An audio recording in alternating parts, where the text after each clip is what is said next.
Oh, I guess I accidentally put a Packers shirt on for this episode that Aaron Rodgers just happens to be in. It's weird.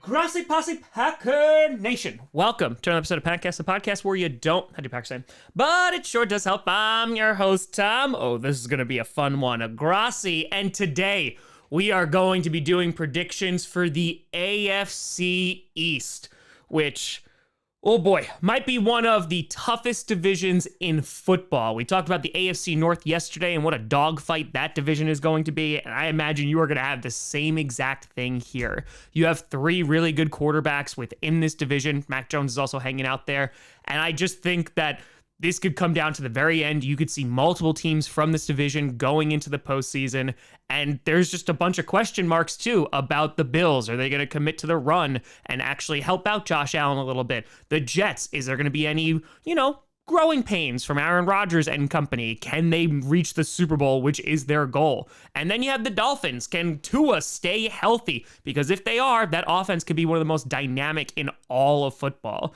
And, the Patriots defense will be good. And so, that being said, let's start off with the reigning, defending AFC East champs, the Buffalo Bills. The Bills are in a weird place, right? I like that they went out and got Dalton Kincaid. I know they have Knox already, but Kincaid can provide another weapon. As I've said about the Packers many times, it's usually very difficult for a rookie tight end to come into the league and produce at a high level because you need to learn all the blocking schemes, you need to learn all the routes. There's a lot to do. So I don't expect a ton from Kincaid early on. Maybe as the season progresses, we could see more. But the Bills are in this weird spot because it seems like they have been all in for quite some time. Unfortunately, Von Miller suffered an injury last year, is going to be on the PUP list to start this season, meaning that he is not going to play in the first 4 games of this year.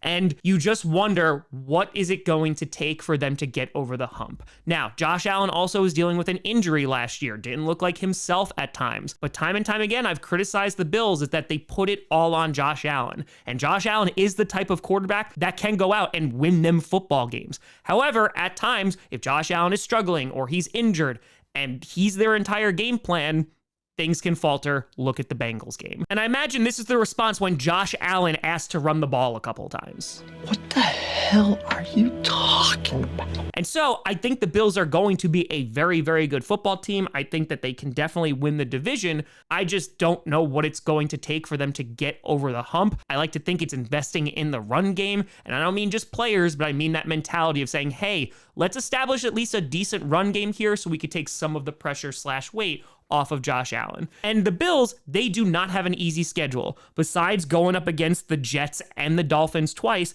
they have some other contenders they're going to be playing against. They got to play against the Bengals, the Eagles, the Chiefs, the Chargers, the Jaguars on top of that, and the Cowboys. Those are all playoff contending teams, and they are not going to be easy. And so because of the schedule, the Bills, they're going to have a tough time of things. I think they're a talented enough team that they're going to be just fine. But I will say, I have their floor at 8-9. And again, I don't want to sound like, oh man, the sky is falling, because I don't think is the case in Buffalo. However, their division got better. Their division got harder. You can't deny that. And so because of that, if the Bills are going to be successful, they are going to be put through a gauntlet, and that's just within their division, and they have a tough schedule outside of their divisional opponents to make it even worse. I have their ceiling at 11-6 just because the quality of their opponents are really, really good, but I imagine a healthy Josh Allen is going to be just fine, and we'll see if this is the year that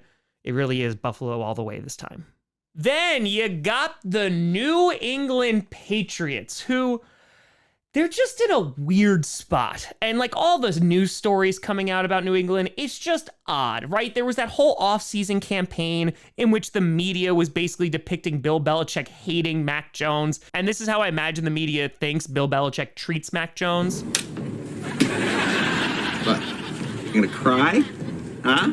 Little crybaby's gonna cry. But they've had an interesting offseason. They brought in Juju Smith-Schuster, they lost Jacoby Myers, but they brought in Bill O'Brien. Matt Patricia, the pencil man, is finally gone, in which Mac Jones has gotten a lot of slack from the Patriots fan base because they're like, you had Matt Patricia, a defensive coordinator, as your offensive coordinator last year.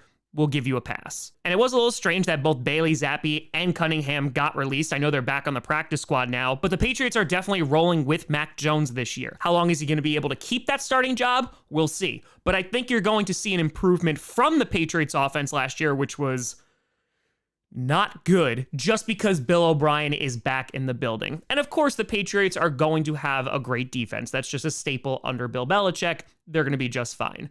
Now, the question is, are they going to be able to compete in this division that's just full of monsters? Because there are some really good teams in the AFC East. That's going to be the question. I do think they are lacking the offensive firepower that all the other teams in the East have. And so because of that, they are going to be at a disadvantage. And on top of that, their schedule is not a walk in the park. Besides the division, they are playing the Cowboys, the Steelers, the Chiefs, the Chargers, and the Eagles. So it's not going to be a fun time necessarily in New England. Their defense could make a difference because I'd argue they're probably the second best defense in this division, but I do have their floor at 6-11 just because I don't think they're going to be able to match up with some of their opponents in the East. However, I do have their ceiling as high as 9-8. I do think that a Bill Belichick run Patriots can still be a good football team. They could be a winning football team. I just don't think this year is the year that they're going to get over the hump. And then you got the belle of the ball. You got the New Jersey Jets. Yep, the Jets. They were a little busy this offseason because I imagine every single time there was a Packer player available, this was their reaction. Give me that. What? Give me that. And yeah, they got Alan Lazard, they got Randall Cobb, but the biggest acquisition was, of course, the former Green Bay Packers QB, Aaron Rodgers. And what's really cool about Hard Knocks is you're able to kind of get that behind the scenes glimpse. I know that they're not really doing a ton this year because they wanted to limit how much the cameras are going to capture, but it's really cool that we can see scenes like this where Aaron Rodgers is greeting his teammates for the first time. Hey, the moon landing, which is obviously fake. No, it's not obviously fake. No, that's actually not what I Are said. you The moon landing is crazy? definitely fake, by the way. The It's moon 100% landing's fake. not- The what? shadows are off. No, they're not. Yes, sir. I've looked at photos on the internet and it proves it. And all eyes right now are on the New York Jets. Rodgers is saying all of the right things. The Lombardi's looking lonely. He's planning on being there for a couple of years. They want to win a Super Bowl. He's saying all the right things. How long will this honeymoon phase last? We will see, because we've also seen glimpses of Randall Cobb telling wide receivers, hey, he's not going to throw you the ball if he doesn't trust you, so get better. And I do like what the Jets have done. Their defense should be incredible. It was one of the best last year. They brought in Dalvin Cook as Breece Hall continues to get more and more healthy, and I love that. And I think both of them could be really good this year. The emphasis, of course, being on Breece Hall, and if he stayed healthy, he could have won Offensive Rookie of the Year. But speaking of, they already have Offensive Rookie of the Year because they have Garrett Wilson. And I know they have Sauce Gardner, the Defensive Rookie of the Year. Trust me, you don't have to remind me. But the point is that this offense, I think, can be good. I do think they are going to go through some growing pains. I think you're going to see a lot of targets to Lazard, a little bit to Cobb. Of course, Wilson, I think, will be the main guy who's going to get a lot of looks. But can they keep Aaron Rodgers upright? That's the big question. And going up against a team like the Patriots, that's where you could potentially have some problems when you start running into some tough defenses. Now, besides their division, they don't have the easiest schedule because, again, they're in the AFC East. They are playing the Cowboys, which for Rodgers, that will probably be an easy game because just history. The Browns could be problematic if they're good. They're playing the Chiefs, they're playing the Eagles, they're playing the Chargers. So again, no walks in the park here. And those first few weeks, it's rough. They're playing the Bills Monday Night Football. So all of that being said, I think their floor is going to be around 9-8 because the Jets were nearly a playoff team last year, and that was with Mike White and the occasional Zach Wilson back there. They got a substantial upgrade with Aaron Rodgers. So I think just based off of that, their record is going to be pretty darn good, and they should be a winning football team. And I have their ceiling as high as 12-5. Now, everything kind of needs to go right. And maybe they're going to be like the Buccaneers when Tom Brady first got there. They struggled for that first half of the season, and then after the bye, the Buccaneers did not lose another game. I could imagine the Jets struggling a little bit, especially against some quality opponents in those first few weeks, but then finding their groove as Rodgers really gets acclimated with the offense. So the Jets right now, I think, are in a great place. It's just going to be a matter of when they get to the postseason, if they make it there, can they beat some of the best teams in the league? They'll get early previews throughout the season. And finally, you got the Miami Dolphins. Probably the biggest question mark in this entire division here, because it comes down to Tua. Is Tua going to be healthy? And listen, I like the fact that they unveiled Tua's new helmet to try and keep him safe.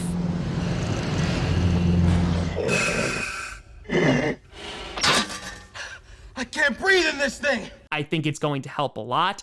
But in reality, it's going to be a tough go for the Dolphins. They have a ton of amazing players. They have all the speed on offense that you could possibly ask for. Their defense is pretty damn good. And I know that Jalen Ramsey got hurt, and that is a blow as they were trying to make that secondary even better. But I think the Dolphins can just outscore opponents, and they have a pretty damn good home field advantage when you're playing in the Floridian heat. But as I've been saying for every single other team in this division, their schedule is not a cakewalk. They're going up against the Jets and the Bills 2 times each, which could be problematic. They're also going up against the Chargers, the Eagles, the Ravens, the Cowboys, the Chiefs. Not an easy schedule whatsoever. And I'm sorry, Tua, at this point, you have to be incredibly concerned. Now, if Tua's healthy, this team can be unstoppable. Tua was putting up really, really great numbers before he got injured, and I think if he's able to come back and do the same exact thing, the Dolphins will be very, very successful. So I have their floor at 8 and 9. It's actually where the Bills are, and the biggest question mark again being the health of their QB, and I have their ceiling at 11 and 6. So I have the Bills and the Dolphins having the same exact floor and ceiling, but if both of those teams play to their strengths and are healthy, yeah, they both could be making the postseason. And so if we're going based off of their ceilings here, that would mean that the Jets finished in first place at a 12 and 5 record. You'd have the Bills and Dolphins fighting it out for 2 and 3 with a record of 11 and 6, and you would have the Patriots finishing with 9 and 8. But of course, let me know what you think down in the comments below. You know, send me at TomGrossiComedy.com or TomGrossiComedy. Also, shoot me a C down below. Check out podcasts on SoundCloud, iTunes, Google Play Music, Spotify, and of course, YouTube. And a big shout and thank you to all the patrons over at patreon.com/TomGrossiComedy and the YouTube members. But thank you so much for watching. I'm Tom Grossi. And as always, go Pack Go.